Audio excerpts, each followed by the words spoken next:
Hello, Patriots. Welcome back to the Ryan Samuel Show. We have a great show for you tonight.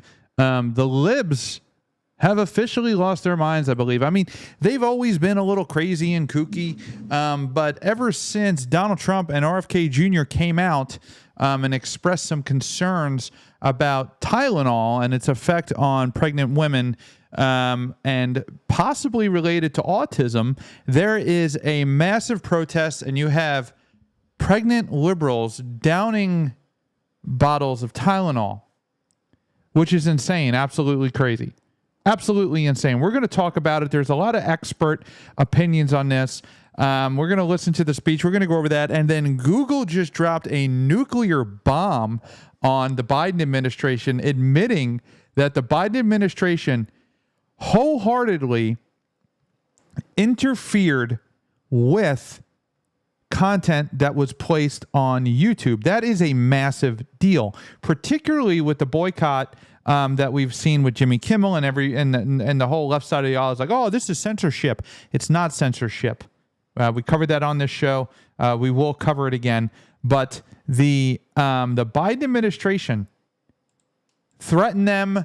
They attempted to silence the opposition. We saw this with Mark Zuckerberg, who came out and admitted that they did it with Facebook. We saw it with the Twitter files after Elon bought it. That is what we are going to cover tonight. Listen, if you like this so far, don't go anywhere. We're going to be right back. Make sure you hit that like, share, and subscribe button.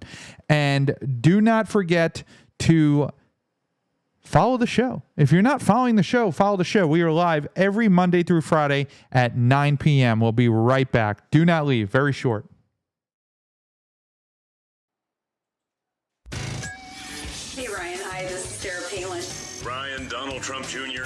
Harsh to win, see you. Hey, everybody, I want y'all to check out a fellow Marines podcast. My name is Ted Nugent, and I got a call from my buddy Ryan F. Samuels, and he wants me to tell you that he's a working hard, playing all-American son of a who is celebrating God, family, country.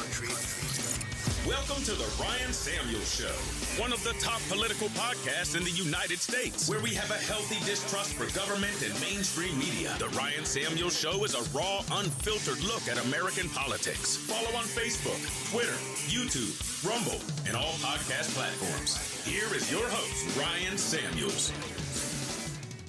All right, here we go. So RFK, Donald Trump at Charlie Kirk's memorial, gave a great speech about Charlie Kirk and then went on to talk about this big announcement that they're making, that they feel that they found a connection with autism. And there's been a ton of speculation through the years. The one thing is for certain is that around 1911, I believe, fact check me, always fact check me, fact check anybody you listen to. 1911 is where they kind of figured autism out, right?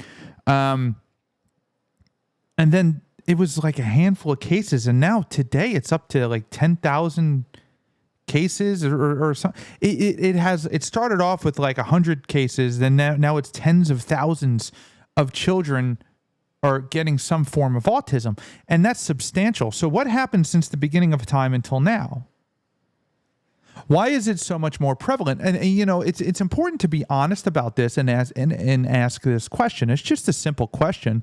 We're not here to push a political agenda. At least I believe that wholeheartedly. I sincerely do. I think the Health and Human Services and the CDC and the Food and Drug Administration have completely gone off the rails because they've kind of remained unchecked and unbalanced. It's never been an issue. They've always been trusted. So the American people have always listened to what they said and allowed them to kind of do what they want to do without pushback. The only time they really got pushback before COVID was during like the 80s and 90s, when people really started to ask questions about the connections between autism and vaccinations. And of course, immediately it was pushed down. Oh, you're crazy. You're a conspiracy theorist. You're an anti-vaxxer. You're out of your mind, right? But they didn't know that for sure. Then we've come to find out that the entire panel, there's a panel at the Health and Human Services, and the job of this panel is to approve vaccines or decline vaccines. It turns out 100% of the people on this panel, not 1 out of 5, 1 out of 3, 1 out of 17, 100% of the people on the panel to approve vaccines, and the panel would have to vote to either approve the vaccine or not approve the vaccine. Every last one of them worked for the pharmaceutical companies that were making the vaccines in order to get them approved. So they were on the take. And there was a strong incentive for these people to approve vaccines no matter what they said, because they were getting paid by the pharmaceutical company. These are the things that have been uncovered. RFK Jr. revealed that, fired the whole panel. You're all gone. We want people who are not compromised. Your job as this panel to approve vaccines or any type of medicine, especially in the Food and Drug Administration, is to protect the citizens and be a check and balance. How can you check and balance the vaccines going into our children's bodies if you work for the company that's making the vaccine? So that's what they found. And then later they found a connection. Once they got rid of all the people who were compromised, then all of a sudden, oh my God, we can do studies, and now the studies aren't compromised. So that's what we saw. And now we're seeing Tylenol allegedly possibly causing autism in children when mothers take it when they're pregnant. Now, I will tell you, I have a son. I have a daughter too. She's 14. He's 3. When my wife was pregnant with my son, the doctors were like, do not take Tylenol. Like, whatever you do, do not take Tylenol. If you're going to take Tylenol, you better call us first, and we will let you know. It was a huge thing by an independent doctor. Okay? So this isn't new.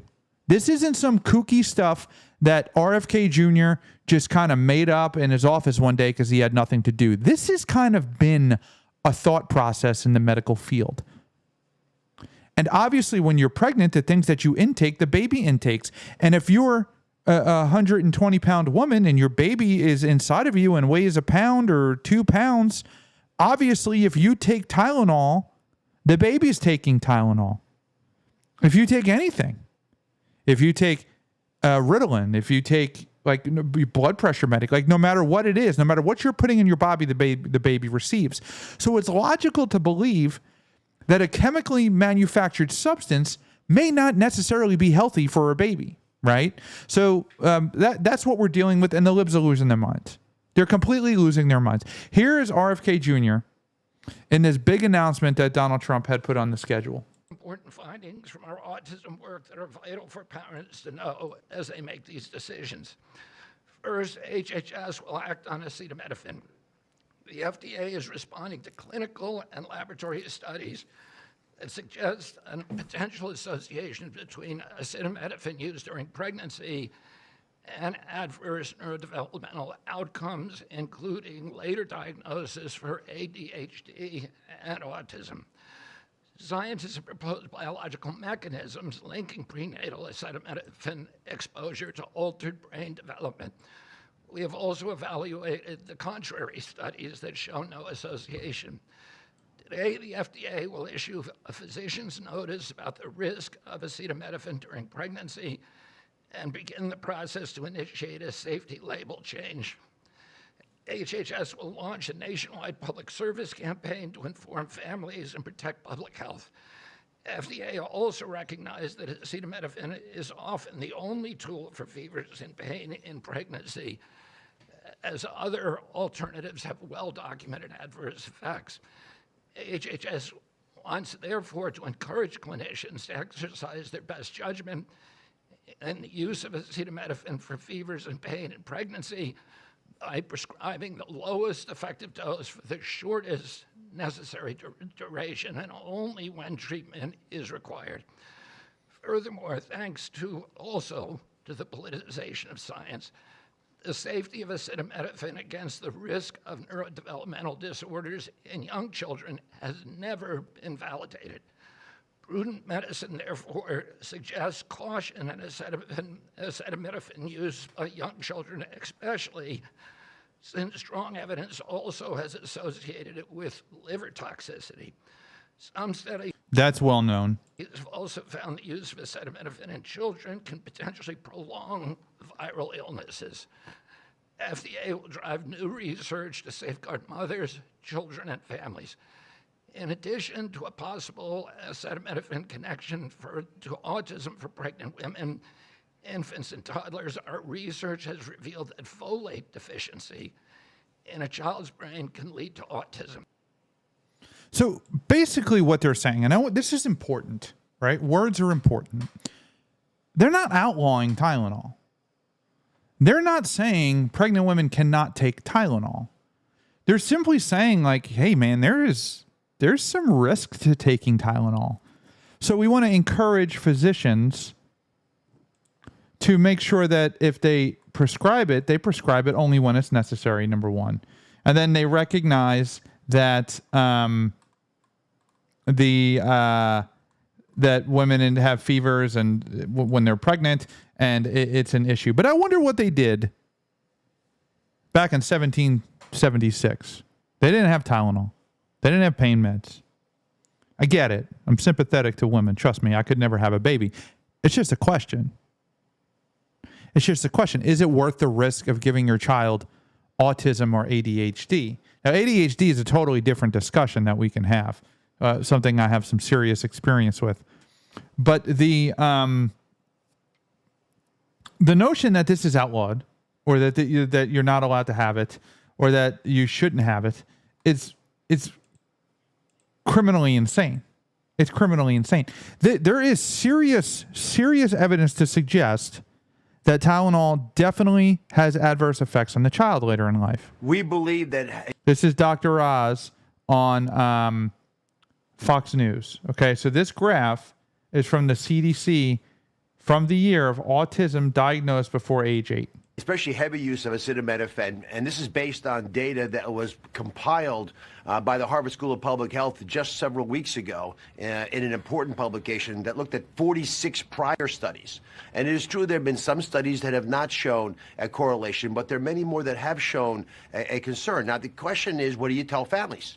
You can't tell them nothing, which has been what's happening for the last couple of years, because people feel like they're being blown off, or they're being held back from understanding truly what we understand within government. What we understand in government is what you heard yesterday from the President, Secretary Kennedy, and the 3 agency heads, Jay, Marty, and myself. We know that people who take Tylenol for prolonged periods of time during pregnancy seem to have a higher incidence of autism in aggregate. So the message is not never take Tylenol. It's take Tylenol judiciously. Take it by talking with your doctor. Make sure there's an important reason to take it. Don't take it willy-nilly because you think it's so safe it couldn't possibly cause a problem. Because those assumptions appear to be erroneous. Okay. Correct. How is there anything wrong with that? That's just a valid statement. That's all that it is. But here's the response from liberals. Here's the response. Talk to your doctor. Just, logical, rational things. Speak to your doctor. Listen, we understand that healthcare is subjective to individuals. People are different. Just understand, if you're a mother and you're pregnant and you're not going to a doctor regularly, because that's common, that happens too, don't just take a bunch of Tylenol because you have a fever, or you feel you have cramping or bloating, or you feel some pain, because that could be dangerous. So here's the liberal response to this.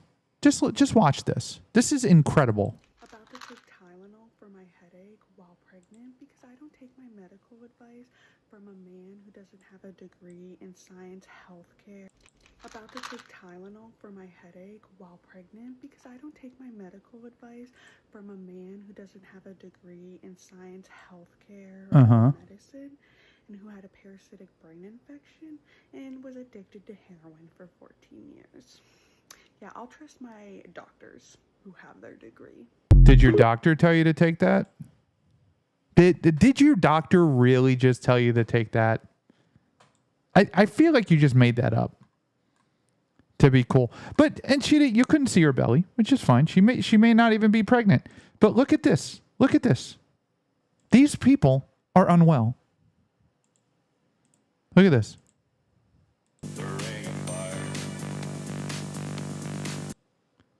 Dancing while pregnant, taking a bunch of Tylenol after the head of Health and Human Services and Dr. Oz said this is a bad thing.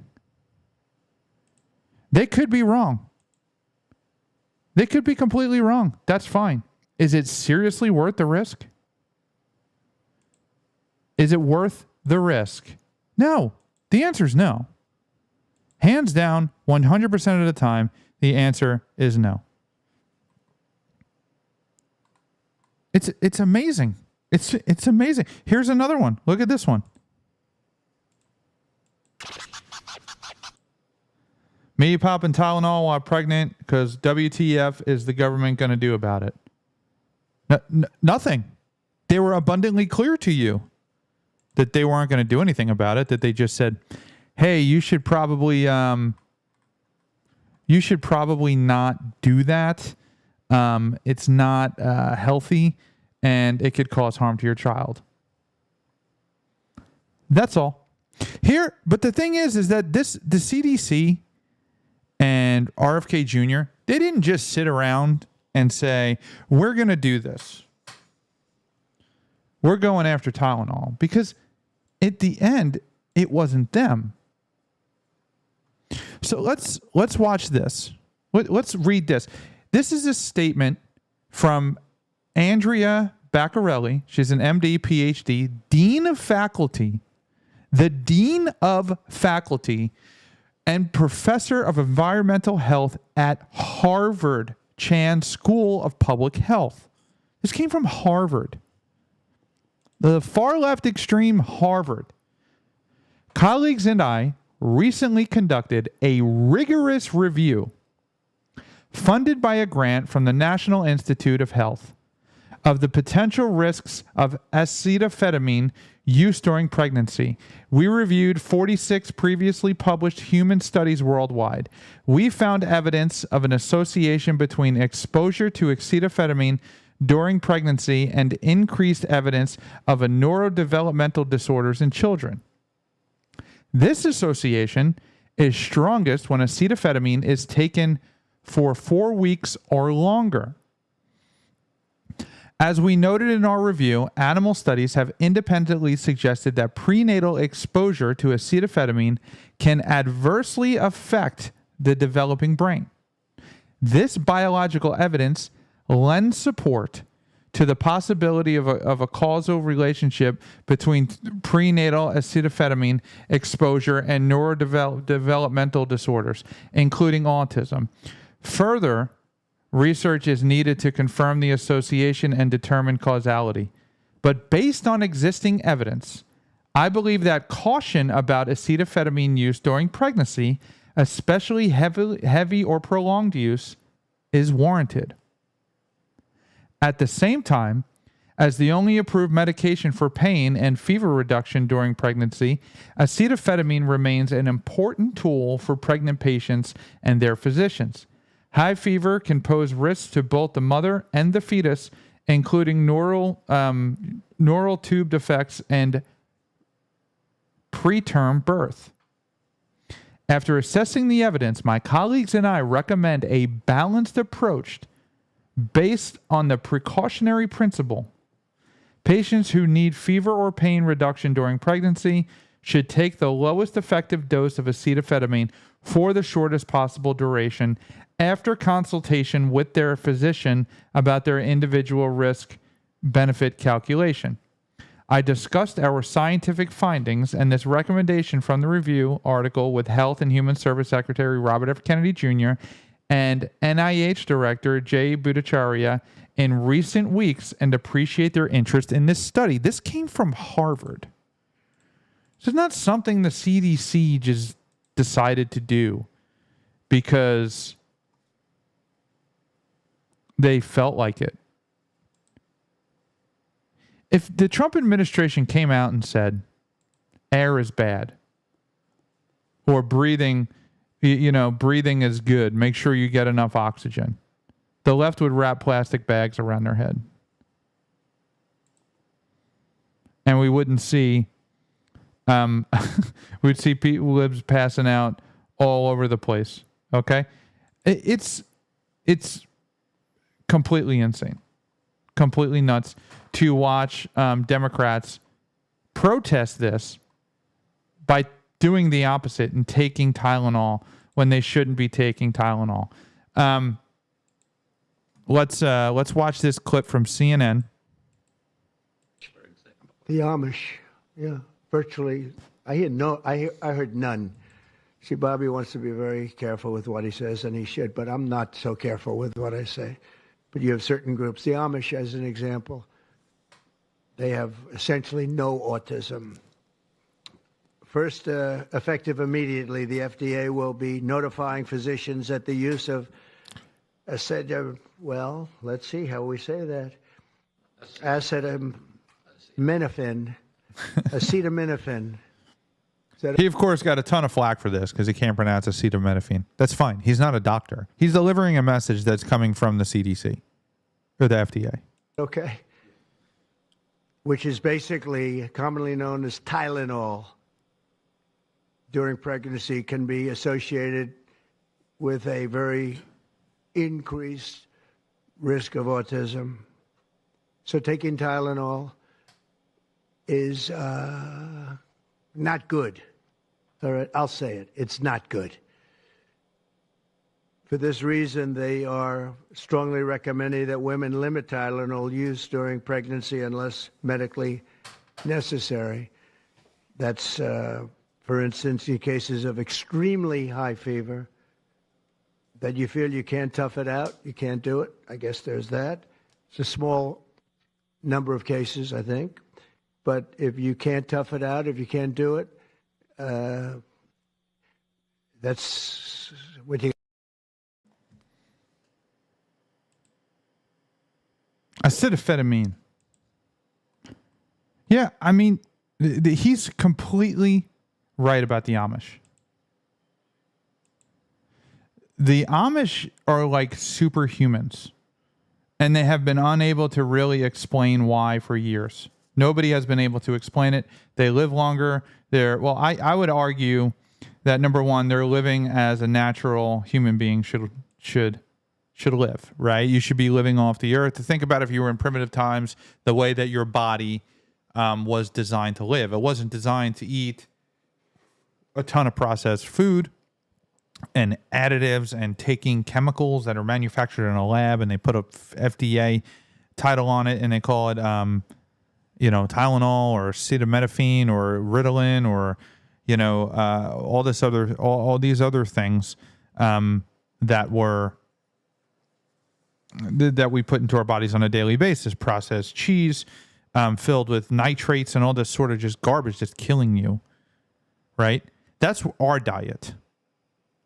What the Amish do, they grow their own food, they slaughter their own animals, and they just kind of live their life. They don't get vaccinated. There's no Amish vaccine. They only go to school till 8th grade. That's it. And then they come back and work on the farm full time. That's the whole point of their lifestyle. And it's an amazing, beautiful lifestyle. If you have not been to the Amish country in Lancaster, Pennsylvania, or up in Ohio or anywhere, it is amazing how they live their lives. And they read scripture. That's another part of longevity too, is scripture, reading the word, celebrating happiness, all of these things. So there are a ton of factors that come into longevity and health, right? It's not just a one single method formula. But if the Amish are not getting vaccinated, if they're eating healthy from their yards and they're living longer, I mean, maybe we should freaking look at that, dude. And they're not getting diseases. There's no measles, mumps, or rubella in the Amish community. There's no chicken pox. There's no disease widespread that's killing them off. They're not like, why? Could it be that for generation after generation after generation, they refuse to conform to society and take these vaccines so that they have kind of built a genetic immunity or a natural immunity to our environment like the world has intended? I mean, I would say yes if you look at it circumstantially. That's the way that it appears to me. But here's a post on Twitter that got like thousands of hits, and I don't understand it. So here's a box of Tylenol. And somebody put a Post-it on it, a Post-it note with a handwritten message that said, Tylenol does not cause autism. Simply said, if you get your medical advice from a 14-year heroin addict with dead brain worms, just stop. I would rather take my advice from Health and Human Services than a Post-it note by some person who left it in a CVS pharmacy that probably didn't graduate high school. I mean, that's just me. And this gets thousands of hits and people are cheering it on. I got 1.2 million views. That's the most insane thing I think I've ever seen. Obviously, autism is a problem in American society. Now, if you look at the autism rate by children by age 8, it has substantially increased. From 1990, it's from 1990 to, it looks like 2020. Or it has gone from about 7 people per 1,000 to over 30 people per 1,000. That's a significant increase. Now, you could make the argument, and many people have, that they didn't diagnose certain things as autism back in the day, like Asperger's. There's people who are now we call on the spectrum. So are they just, is it the proper data? You know, shit in, shit out kind of thing? Excuse me, I'm really trying to work on my language. You know, crap in, crap out kind of thing? Is that what's happening? Or are we seeing a serious increase in autism? I think that the rates among autistic children are substantially higher than they've ever been in human history, that we need to recognize and try to figure out what's going on. I think that's the problem. And that's why this is frustrating, because people are not trying to figure out. Well, anytime the right tries to figure out, oh my God, okay, so this problem is happening. Let's try to get to the resolution. Let's go to the source. Let's do studies. Let's figure it. It's automatically debunked. Debunked, and they don't allow the study to happen. So how could you protest this? How could you protest this? It doesn't make any sense to me. It truly doesn't.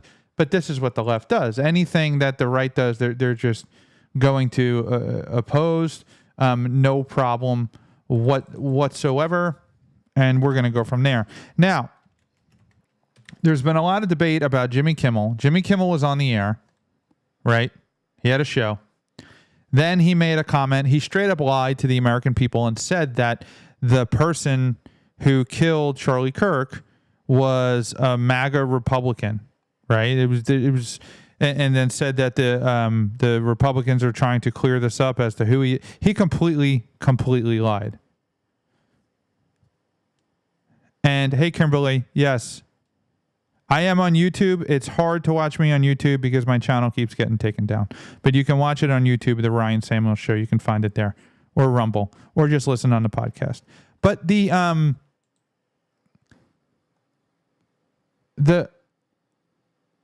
notion that somehow Jimmy Kimmel getting taken down is a violation of free speech is, I think, a mischaracterization of what happened. Jimmy Kimmel lied, right? And I made this statement on the show. You can go back and look, that I felt that what was happening would have happened anyway. But the FCC decided to get involved, right? And the head of the FCC said, we could do this the easy way or the hard way. And then Disney, ABC immediately took him down. Now he's coming back. He's coming back tonight, I believe, is his first night back. So it'll be interesting to see what he said in his opening show. But they immediately said it was censorship. Now we find out through Google that Google released this statement. I'm trying to pull it up. Bear with me here. But Google just drops this bomb, kind of out of nowhere, about the Biden administration. Here is the story of what happened. Here it is. Google admits censorship under Biden, promises to end the bans of YouTube accounts of thousands of Americans censored for political speech. I hope so. I hope my YouTube page can grow again. I wonder if they're giving my old one back where I had like 10,000 subscribers. I wonder if that'll come back, or if I have this one forever that's got 300 and something, even though I get millions of views on Facebook and none on zero. Like 0 people watch this on YouTube. How's that? Anyway. Counts of thousands of Americans censored for political speech. Washington, D.C. Today, thanks to the oversight of Chairman Jim Jordan, Google commits to offer all creators previously kicked off YouTube due to political speech violations on topics such as COVID-19 and elections an opportunity to return to the platform. Google also admitted the following to the House Judiciary Committee. The Biden administration pressured Google to censor Americans and remove content that did not violate YouTube's policies. The Biden administration censorship pressure was unacceptable and wrong. This is what Google is admitting. Public debate should never come at the expense of relying on authorities. The company will never use third-party fact checkers. Europe's censorship laws target American companies and threaten American speech, including the removal of lawful content. These major omissions came after Chairman Jordan's subpoena to Google and a year-long investigation into the company. This is a massive topic. So this has been going on for years. There were years when if you tried to Google when Hillary Clinton was running for office against Donald Trump, and you would Google Hillary, tell me about Hillary Clinton. It would be like, it would come up as, why should Hillary Clinton be president, right? You know how like you go and you type and it autofills, and it would be, why should Hillary Clinton be president? And then you would do Trump. It'd be like, why is Trump the worst president in the world? Right? So, this happens on the Google page too. Now, how long has this been going on? How long has the government infiltrated these corporations, these media corporations that control all of our information, our research? How long has the government infiltrated these and influenced policies that restrict us from seeking that from knowing the truth? That's a gross violation of your civil rights as American citizens. There's a gross violation for your right to free speech. Sorry, I can't do two things at once. I'm trying to look at something. But the notion that somehow what the conservatives are doing now is a violation of free speech, while the Democrats continue to go after conservatives when they did nothing during COVID, when they celebrated when Donald Trump lost his Twitter account. This was the president of the United States of America whose Twitter account was taken down. What? You took down a platform for the president of the United States, which is insane and egregious and incredibly extensive.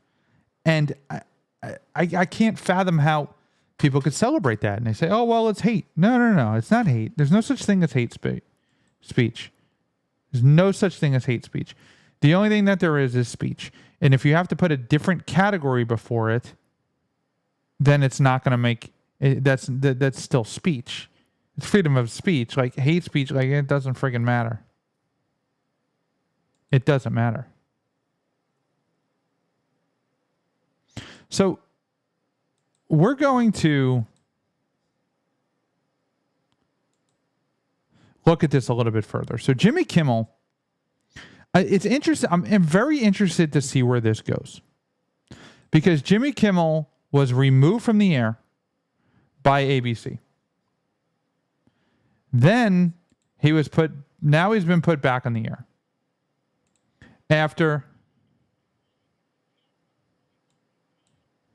And then he was put back on the air tonight. I'm very interested to see what his opening monologue is going to be.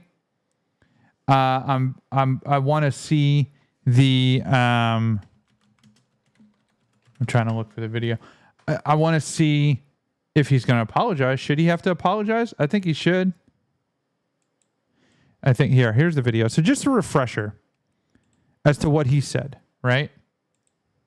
We hit some new lows over the weekend with the MAGA gang desperately trying to characterize this kid who murdered Charlie Kirk as anything other than one of them and doing everything. There is zero evidence to suggest that he was a MAGA reporter.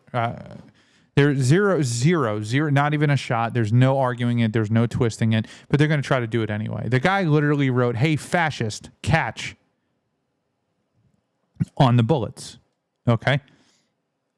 The left can't accept that. The far left cannot accept that the basis of their political ideology, the basis of their speech every day, the basis of them targeting another political ideology opened up the door for political assassination, and it did. Okay? In Marxism, totalitarianism, if you want to take over, you have to the first thing you have to do is dehumanize your opponent. So we've seen that with totalitarian governments all the time, and it hasn't always been intentional, like it's a plan. It's like a force of nature. Human nature is always going... I feel that human nature in our primitive state, we're always seeking an authority, right? And we're always searching for light and searching for God, right? I believe that's inherent in our nature because that's how God created us. We're very curious. We're searching. We're looking. We're trying to discover and find God. And sometimes, since we are imperfect beings, we kind of misconstrue that. And then we start wanting like an authority, right? We search for authority. We search for a higher person to look after us and take care of us. And this kind of you're almost unintentionally groomed for that for your parents, right? Because you grow up with your parents and you're like, oh, I need, this person's taking care of me. I'm not worried about it. My mom will handle it. My dad will handle that. And you kind of grow up and then you venture out on your own, but that's always with you. And then I think people try to substitute God and authority figures with government. And as that government grows, big government is always bad. I don't care who it is. If it's the conservatives trying to grow the size of the federal government, or if it's the Democrats, it's always going to end badly. But if you're going to take complete totalitarian control, you need to dehumanize your opponents. We saw it with Adolf Hitler. Who did he go after? The Jews, gypsies, anybody who's not one of us. These people are bad. This group of people are bad. They want to hurt Germany. They want to end Germany. They want to kill us all. They're the reasons you're poor. They're the reasons you're not living an acceptable life. We get rid of them and all of our problems will be solved. That's kind of the first step. That's the first step. If you dehumanize them, you can make this step the next step. And you dehumanize them, and then you make yourself the victim. They're oppressing us. They're hurting us. They're bad. They're evil. We know that they're ruining this country. We know that they're hurting us. They're racist. They're misogynistic. They're all the worst things in the world. And then it kind of grows even further. Well, their words are not just words, right, guys? Remember, so when MAGA speaks, it's not just words. Their words are literal violence.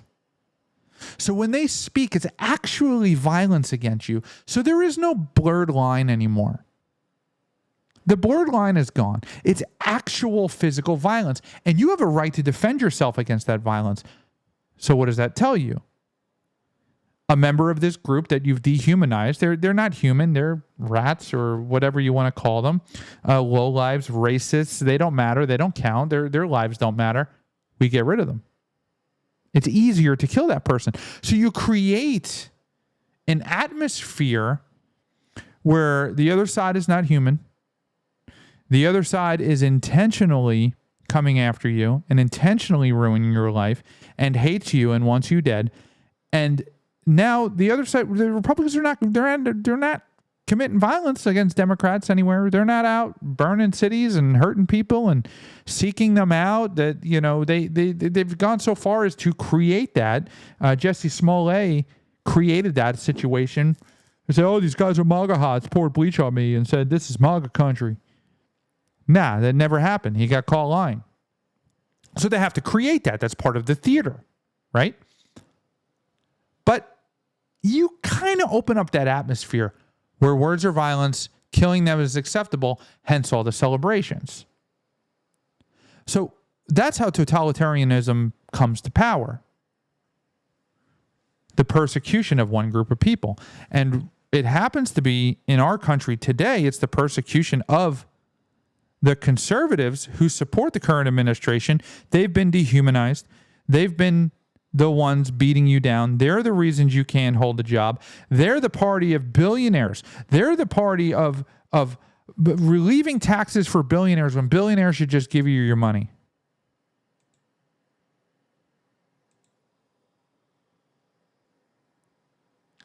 Well, it causes hate in the other people. And the left is not willing to accept that. They're not willing to admit that. So they have to lie, and that's what Jimmy Kimmel did.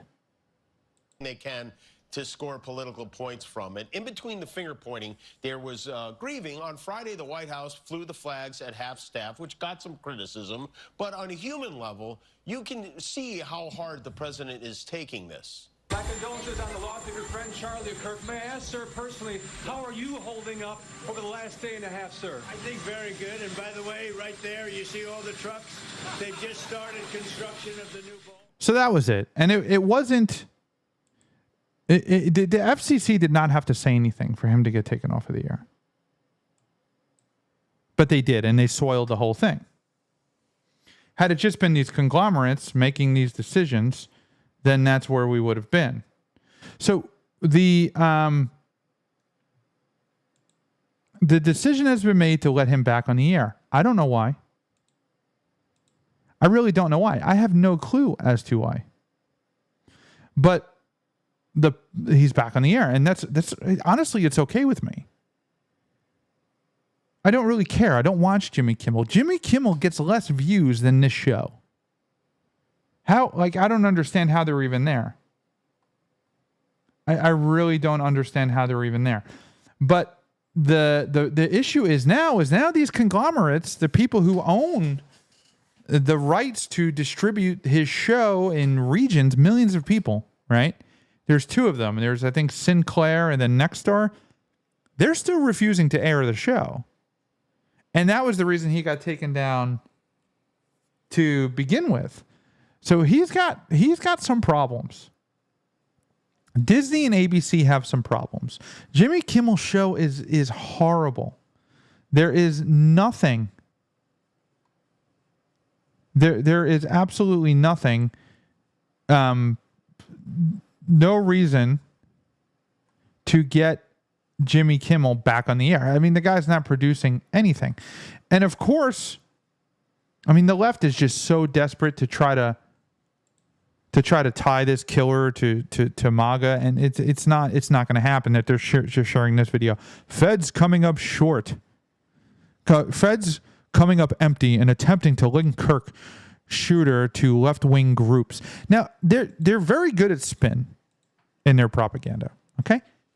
You can be a leftist. You can have left-wing ideology. You can have individual thoughts and individual feelings about politics. And I know that because I do. I'm not even a registered Republican. I'm not a member of any group, any Turning Point USA, or any of that. But I'm a staunch conservative. I'm a Catholic. I believe in God.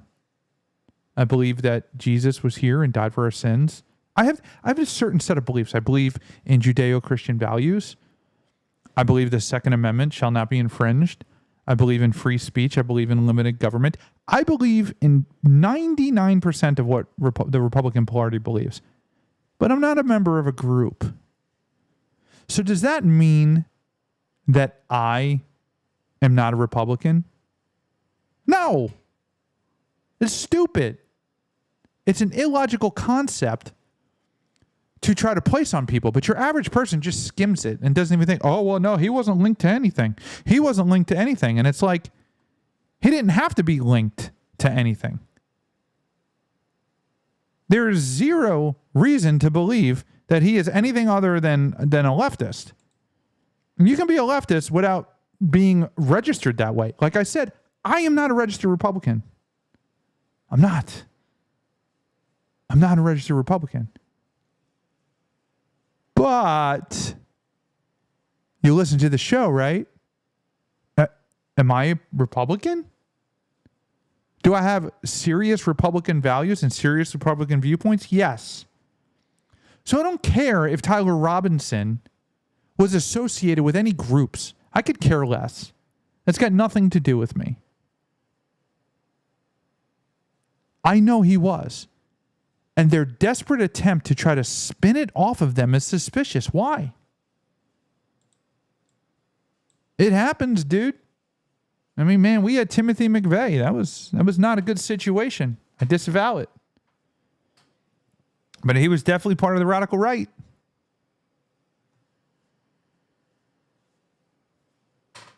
It's okay. It happens. But the Jimmy Kimmel situation we are going to see.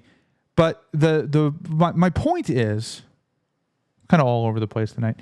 But my point is that the notion that somehow conservatives or we're fascists and we're going after free speech and is insane. That's literally it's not happening at all. We're not seeing that at all. So I don't know what to say about the situation any further. I think history is going to show the truth of it, and 20 years from now, we're going to see that we were right.